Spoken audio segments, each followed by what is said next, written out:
Assalamualaikum warahmatullahi wabarakatuh. Perkenalkan, nama saya Bima Dimas Adi Putra. Pada kesempatan kali ini saya akan membahas mengenai table manner. Pada pembahasan kali ini, table manner yang saya pilih merupakan dari negara Korea Selatan. Nah, apa saja sih yang menjadi peraturan atau etika-etika pada saat makan pada masyarakat Korea? Mari kita bahas selengkapnya. Korea Selatan dikenal sebagai negara yang memiliki budaya yang kental akan peraturan, terutama saat sedang makan bersama orang lain. Nah, masyarakat Korea ini sangat menjunjung tinggi etika saat sedang makan. Mungkin bagi sebagian orang yang sudah mengenal budaya Korea, pasti akan sangat familiar dengan cara orang Korea Selatan makan. Nah, cukup banyak sekali aturan-aturan yang ada sebagai bentuk apresiasi, sebagai bentuk penghormatan terhadap rekan yang diajak makan, terhadap rekan yang makan bersama kita, dan juga terhadap orang yang memasak makanan tersebut. Sebelum saya menjelaskan beberapa aturan dari table manner Korea ini, saya akan membahas tentang background atau sejarah dari etika dasar makan orang Korea. Nah, sebelum menjadi negara kesatuan republik seperti sekarang ini, Korea merupakan sebuah negara yang berbentuk monarki. Mungkin sama seperti Indonesia yang dulu kala banyak sekali kerajaan-kerajaan yang menguasai wilayah Indonesia. Begitupun dengan Korea. Nah, sejarah perkembangan kuliner Korea berasal dari dinasti Joseon, yaitu dari tahun 1392 sampai dengan 1910. Dinasti Joseon adalah dinasti yang menandai periode berkembangnya budaya kuliner Korea. Begitu pula mengenai etika makan atau table manner-nya. Nah, sudah sejak pada zaman kerajaan, masyarakat Korea ini mengenal konsep lesehan. Jadi masyarakat Korea terbiasa menggunakan meja lipat daripada menggunakan satu set meja makan beserta kursinya. Tidak hanya saat makan, namun beberapa hal praktis lainnya, seperti pertemuan-pertemuan raja dengan para menteri, kerabat kerajaan, belajar atau hal edukasi, bahkan saat ada pemakaman. Nah, namun seiring dengan perkembangannya zaman dan dipengaruhi oleh budaya negara lain, orang Korea mulai mengenal meja makan besar dan juga menggunakan kursi. Jadi sebelum menggunakan meja dan duduk di kursi, orang Korea dulu yang pada zaman dulunya itu memang menggunakan meja ada meja kecil dan meja besar, jadi menggunakan meja lipat gitu dan duduk sila untuk makan. Nah, walaupun begitu, budaya lesehan ini tuh tetap diterapkan. Beberapa orang Korea juga masih memilih untuk menggunakan meja lipat pada saat makan.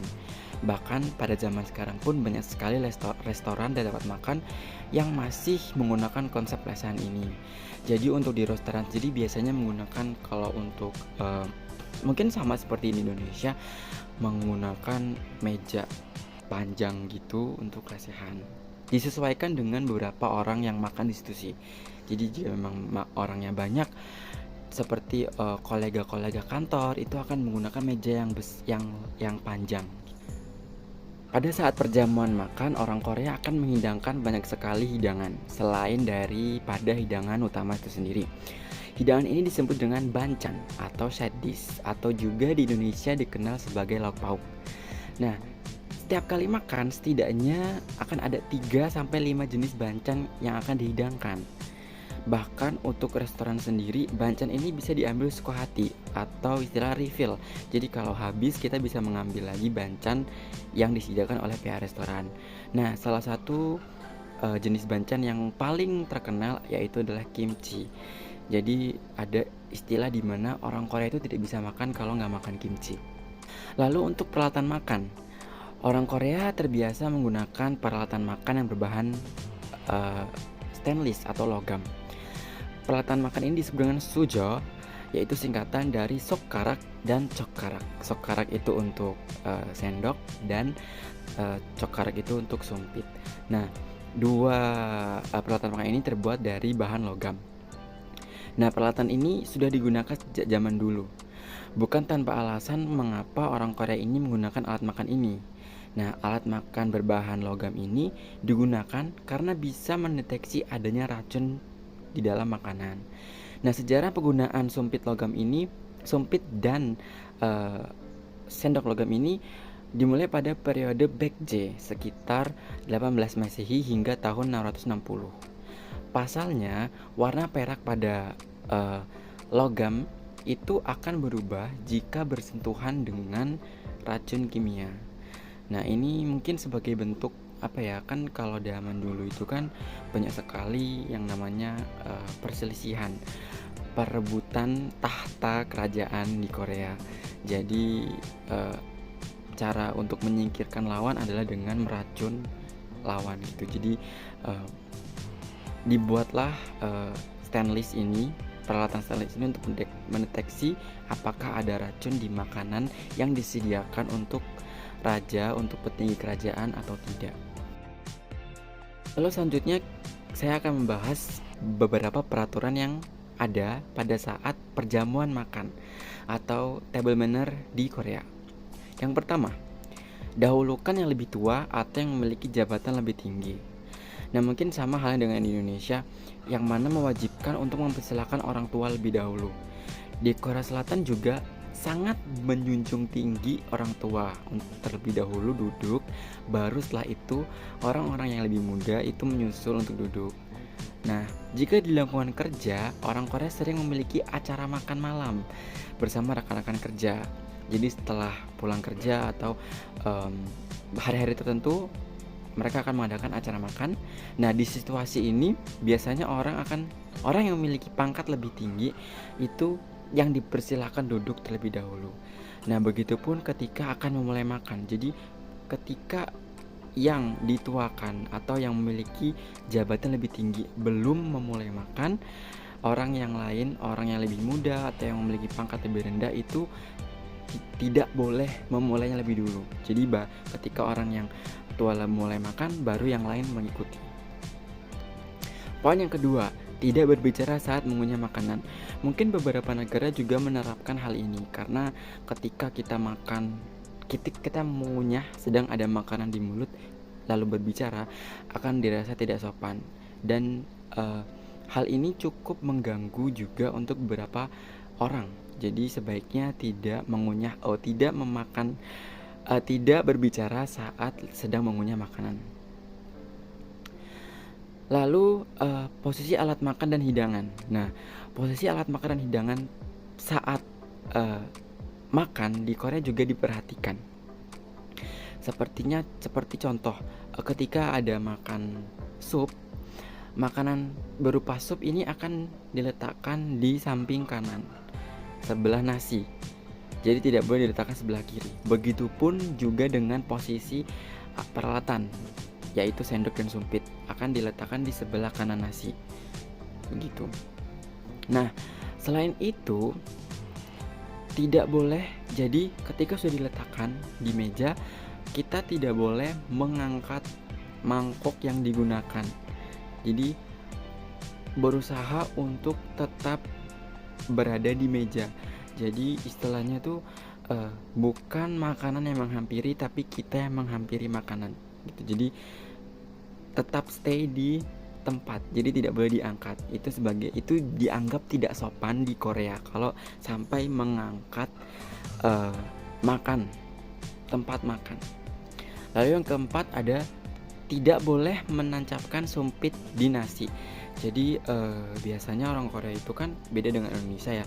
Orang Korea itu kalau makan tuh kan satu wadah, misalkan satu wadah satu hidangan. Misalkan satu nasi, satu sayur, dan bancan tadi yang seperti saya jelaskan, satunya sup. Jadi ketika ada mangkuk khusus nasi, kita tidak boleh menancapkan sumpit karena itu sebagai pertanda atau sebagai bentuk ketidakberuntungan gitu. Jadi karena sumpit itu sumpit dicantapkan itu kan bentuknya seperti dupa ya. Dupa itu dimana dupa itu biasanya ada di saat upacara pemakaman di Korea. Jadi itu bentuk bad luck. Jadi kalau misalkan makan jangan sampai ditancapkan sumpitnya. Lalu yang kelima, menuangkan minum kepada orang lain. Nah ini juga salah satu bentuk respect ketika kita makan dengan orang lain. Jadi misalkan ada orang depan kita, di samping kita, kita berusaha bagaimana caranya berusaha untuk selalu menuangkan minum. Gitu, menuangkan minum. Nah, begitu pula orang yang makan dengan kita. Itu orang yang makan dengan kita juga akan berusaha menuangkan minum ke kita gitu. Jadi kayak sebagai respect ini saya tuangkan gitu. Dan jangan sampai minum itu tidak terisi gitu. Jadi ketika kita tahu minumnya teman kita nih kosong nih, jadi kita harus inisiatif untuk mengisinya gitu. Karena ketika sudah selesai, orang yang makan ini akan langsung minum. Itu sebagai bentuk penghormatan juga, bentuk respect terhadap orang yang makan bersama kita. Lalu yang keenam ada jangan makan terlalu terburu-buru dan terlalu lama. Jadi speed, kecepatan makan juga diperhatikan. Jangan sampai terlalu terburu-buru. Jangan sampai kita tadi kita kalau makan itu kan bareng orang yang lebih tua atau bareng orang yang dengan bos misalkan. Jadi jangan sampai kita tuh makan selesai lebih dulu. Jangan sampai kita menunggu, dan jangan sampai juga kita tuh ditunggu. Jadi makannya ya tidak terlalu terburu-buru dan tidak terlalu lama, dinikmati aja. Jadi ini juga sebagai bentuk apresiasi, sebagai bentuk penghargaan untuk orang yang masak makanan juga gitu. Kalau kita menikmati makanannya, kita makannya pelan-pelan, dinikmati gitu. Lalu yang terakhir ada ucapan saat makan dan sudah selesai makan. Nah ini juga sangat diperhatikan pada table manner Korea. Sebelum makan ada ucapan yang seringkali diucapkan, yaitu 잘 먹겠습니다. Nah 잘 먹겠습니다 ini artinya kalau bisa dibilang selamat makan gitu, atau saya akan makan makanan ini dengan baik gitu. Jadi ini diucapkan sebelum makan. Lalu setelah makan pun ada lagi, yaitu 잘 먹었습니다. Artinya itu saya telah memakan makanan ini dengan baik, saya sangat menikmati makanan ini. Nah ini juga sebagai bentuk kalau makanan yang dimasak oleh orang yang menghidangkan makanan itu enak gitu. Jadi sebagai bentuk respect juga terhadap orang yang memasak makanan, seperti itu. Nah itu tadi beberapa pembahasan yang sudah saya jabarkan mengenai etika makan atau table manner pada masyarakat Korea. Terima kasih telah menonton video ini. Terima kasih atas perhatiannya. Kurang lebihnya saya mohon maaf. Terima kasih sekali lagi. Wassalamualaikum warahmatullahi wabarakatuh.